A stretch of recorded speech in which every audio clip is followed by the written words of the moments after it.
Je vais revenir sur un autre petit détail qui m'a extrêmement choqué. On est donc là, c'était au début, hein, donc je reviens en arrière, on est sur le nord de Kiev. Il y a des bombardements sur le nord de Kiev. Je ne sais plus exactement le lieu où j'étais, mais je peux le retrouver. C'était un endroit où il y avait encore, je crois que c'était vers Tchernobyl, entre Tchernobyl et la région de Kiev, où il y avait encore justement des affrontements et des bombardements. Et à ce moment-là, si vous voulez, nous on est du côté militaire ukrainien, donc entre guillemets à l'abri, et des militaires ukrainiens sortent des mortiers à la main et sortent ces mortiers-là et tirent. Sauf qu'en fait, ces mortiers-là, au lieu d'atterrir sur le point qu'ils voulaient, donc sur des Russes, hein, je ne sais pas exactement, atterrissent 100 mètres avant et ces obus atterrissent dans un petit parc.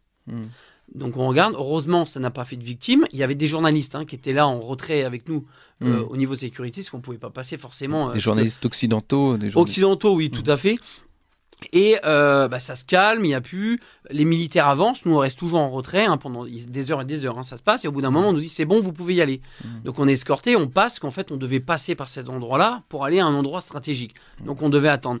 Et au moment où on passe là, on passe du coup devant ces obus qui étaient tombés et là je vois donc des médias en train de filmer. Et j'écoute parce que c'est en anglais.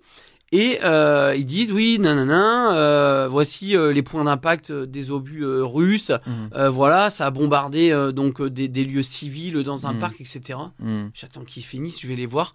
Mais je leur dis pourquoi vous dites ça là en fait. Je dis vous savez très bien ce qui s'est passé, vous y étiez avec moi. Et ils me disent non, mais c'est pas grave, ça fera des images. Voilà ce qu'on me répond. Je me dis mais c'est pas possible quoi. Et bon bref, ça je laisse passer. Et au moment quand je reviens en France. Je vois, et vous savez quoi, je tombe sur ces images qui ont été reprises aussi par les médias français, du fameux petit parc où il y a des jeux d'enfants, où il y a des obus qui tombent. Mais je me dis, mais c'est pas possible. Je lui dis, ces obus-là, ça n'a rien à voir, quoi. C'est une faute de militaires ukrainiens derrière. Ça peut arriver, Ça peut arriver. Et en fait, ça a été détourné en frappe russe. Du coup, après, je me dis, mais tous les autres reportages, en fait, qu'est-ce qui est vrai, qu'est-ce qui est faux